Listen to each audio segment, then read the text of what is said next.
PSA के लायक। मेरी समझ में नहीं आता ना, अब इतना सख्त कानून आखिर किया क्या बताएं। कहीं पे हालात बिगड़ गए, कहीं पे क्या पथराव हुआ, कहीं पे माहौल बिगड़ा। उल्टा जिन लोगों ने यहाँ माहौल बिगाड़ा, जिन लोगों ने हमारे मजहबी जज्बातों के साथ खिलवाड़ किया, जिन लोगों ने हजरत बल में जो है माहौल बिगाड़ा, वहाँ पे तो कुछ नहीं। बेगुनाह लोगों को यहाँ तंग किया जा रहा है, थानों में बुलाया जा रहा है, पूछताछ की जा रही है। लेकिन जिन्होंने हमारे मजहबी जज्बातों के साथ खिलवाड़ किया, उनके खिलाफ कोई कार्रवाई नहीं। एमएलए साहब ने अगर कोई गलती की हो तो वो असेंबली में सुधारा जा सकता है, वो स्पीकर साहब की निगरानी में उसको जो है दुरुस्त किया जा सकता है। पीएसए जैसा कानून उसके खिलाफ नहीं लगाया जाना चाहिए था। इससे हमारी जो लोगों में जो जमहूरियत पे एतबार है, वो एतबार कम होगा। 13 जुलाई को उन्होंने गलती की, कई सारे लीडरों को बंद किया। 14 जुलाई को उन्होंने गलती की, पुलिस से मुझे धक्के मरवाए। उसके बाद फिर ये एमएलए को पीएसए में बंद करना, ये अच्छी बात नहीं है ना। अब ये हमारी जमहूरियत के लिए अच्छी बात नहीं है।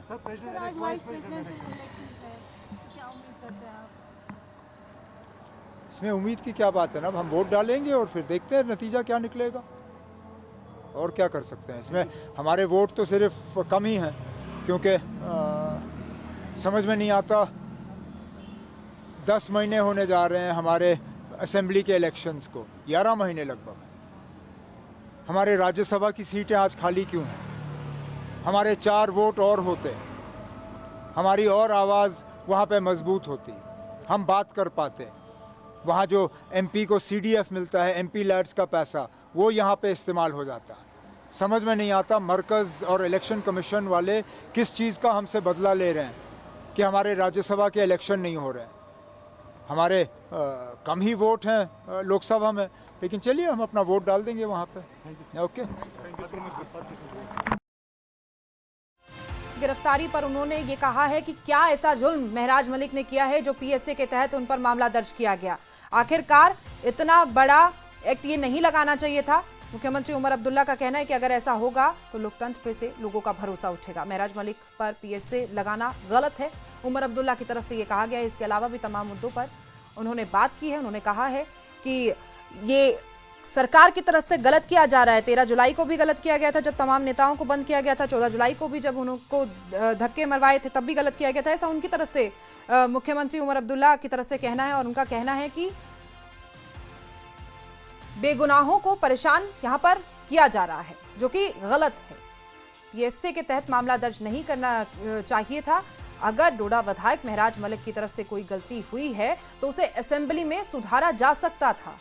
ये ऐसा मामला नहीं था जिस पर पीएसए के तहत केस लगाना पड़े और फिर उसके बाद। हालांकि इस गिरफ्तारी के बाद से डोडा का जो लोग हैं, जो वहां पर स्थानीय लोग हैं, क्योंकि वो गृह क्षेत्र है महराज मलिक का, लोग वहां पर उग्र प्रदर्शन करते हुए नजर आ रहे हैं। उनकी तरफ से रिहाई की मांग की जा रही है और कल तक का समय एस्टिमेटम दिया गया है कि कल तक अगर उन्हें रिहा नहीं किया जाता उसके बाद ये प्रदर्शन और उग्र हो जाएगा। मुख्यमंत्री उमर अब्दुल्ला की तरफ से ये भी कहा गया है कि क्या ऐसा किया गया था, पत्थर कोई सामाजिक सौहार्द बिगाड़ने की कोशिश वहां पर नहीं की गई। ऐसे में पीएसए के तहत मामला दर्ज करना बेहद गलत है।